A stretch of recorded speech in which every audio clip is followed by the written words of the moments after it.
Good Morning Business, Business Today.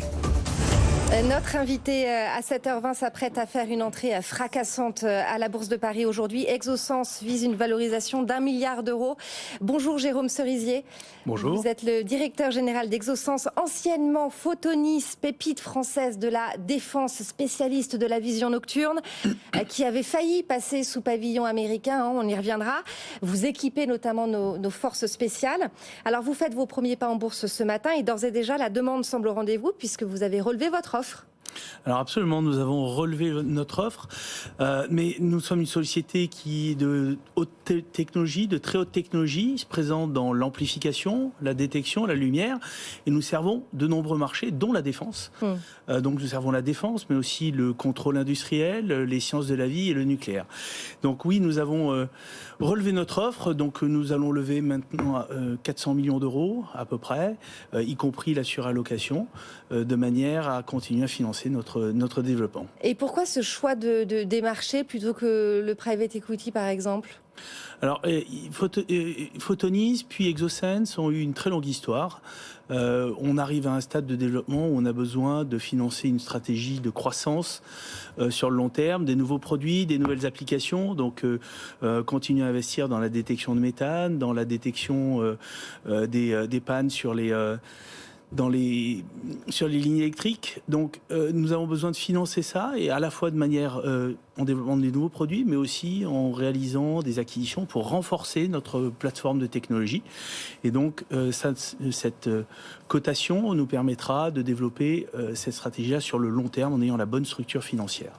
Oui, parce que vous allez continuer cette stratégie de croissance externe. Vous avez multiplié les acquisitions ces derniers mois, 5 rachats depuis 2022. Les prochains, ils sont dans quel secteur pour l'instant ? Alors, nous avons racheté plusieurs sociétés qui ont intégré le groupe. Dans le domaine de la détection et de l'imagerie, de manière générale, ce sont des domaines dans lesquels il y a beaucoup de technologie, beaucoup aussi de développement, des nouvelles applications dans le contrôle des semi-conducteurs, dans le tri des plastiques, le tri ou le tri dans les déchets. C'est la direction dans laquelle nous souhaitons continuer à nous développer, mais pas seulement. Nous pourrons aussi faire des acquisitions dans le domaine de la défense si les bonnes technologies sont disponibles et nous sont accessibles. Alors je le disais, vous avez échappé à un rachat par un concurrent américain en 2020-2021. Vous avez été sauvé en quelque sorte par le gouvernement de l'époque au nom de la souveraineté nationale. C'est finalement le fonds HLD qui vous a racheté. Est-ce que rester dans cet écosystème français-européen, ça ne vous a pas empêché de vous développer finalement ? Non, absolument pas. Je crois que nous avons eu les moyens de nous développer. Nous avons eu d'ailleurs une croissance relativement importante au cours des dernières années. Nous avons doublé notre chiffre d'affaires, ou quasiment doublé notre chiffre d'affaires depuis 2021. Nous voulons continuer ce développement-là. Nous souhaitons doubler notre chiffre d'affaires dans les années qui viennent. Au contraire, nous avons eu les moyens de nous développer, nous avons fait des acquisitions, nous avons développé de nouvelles applications, nous avons gagné des nouveaux clients. Donc je crois qu'on a eu tout à fait les moyens de se développer. Et finalement, nous avons aussi pu bénéficier d'un environnement porteur. Alors justement, cet environnement, il est porteur, c'est la guerre en Ukraine notamment, et la mise en place d'une économie de guerre voulue par Emmanuel Macron. Comment un groupe comme le vôtre, comme Exosens, regarde ce qui se passe chez les autres industriels auxquels on demande d'accélérer la croissance ? Comment vous regardez ça, vous ?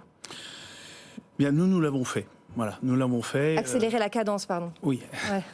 Nous l'avons fait, nous avons beaucoup recruté, nous avons investi aussi, nous avons augmenté notre production de plus de 70% au cours des 2 dernières années. Et donc nous avons pu le faire parce que nous maîtrisons l'ensemble de notre chaîne de valeur. Nous sommes intégrés verticalement parce que c'est une industrie très compliquée de maîtriser ces technologies-là à une échelle industrielle. Mais cette maîtrise-là nous a aussi permis d'accélérer rapidement notre production, et donc nous avons pu accroître notre production de manière considérable.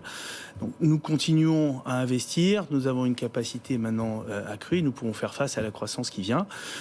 92% de ce que nous faisons est fait hors de France, de ce que nous vendons est fait hors de France. Nous sommes internationaux, nous sommes exposés à l'ensemble des marchés globaux. Et donc nous avons de la croissance qui a pour origine des zones différentes. Voilà. Et notamment le front russo-ukrainien ? Alors, notamment la défense en général, pas seulement le front russo-ukrainien, mais nous équipons l'essentiel des forces ou des pays, on va dire, en dehors des États-Unis. Notre part de marché dans la vision nocturne dont vous avez parlé, elle est de plus de 70%. Ça veut dire que nous travaillons et nous équipons à travers nos clients la quasi-totalité des pays dans le monde. Donc oui, cette guerre en Ukraine, elle a accéléré les dépenses de défense, elle a accéléré aussi le besoin de vision nocturne et nous avons dû faire face à une demande très importante, ce que nous avons réussi à faire. Dernière question, vous l'avez dit, vous allez élargir votre palette de produits en quelque sorte en dehors de la défense dans d'autres domaines. Dans quel secteur de développement exactement? Vous avez parlé du nucléaire, il y a aussi la santé, l'industrie. Alors nous sommes des spécialistes de la détection et de l'imagerie ainsi que de l'amplification. Dans la détection, nous fabriquons des détecteurs pour des machines extrêmement avancées qui permettent d'analyser la matière.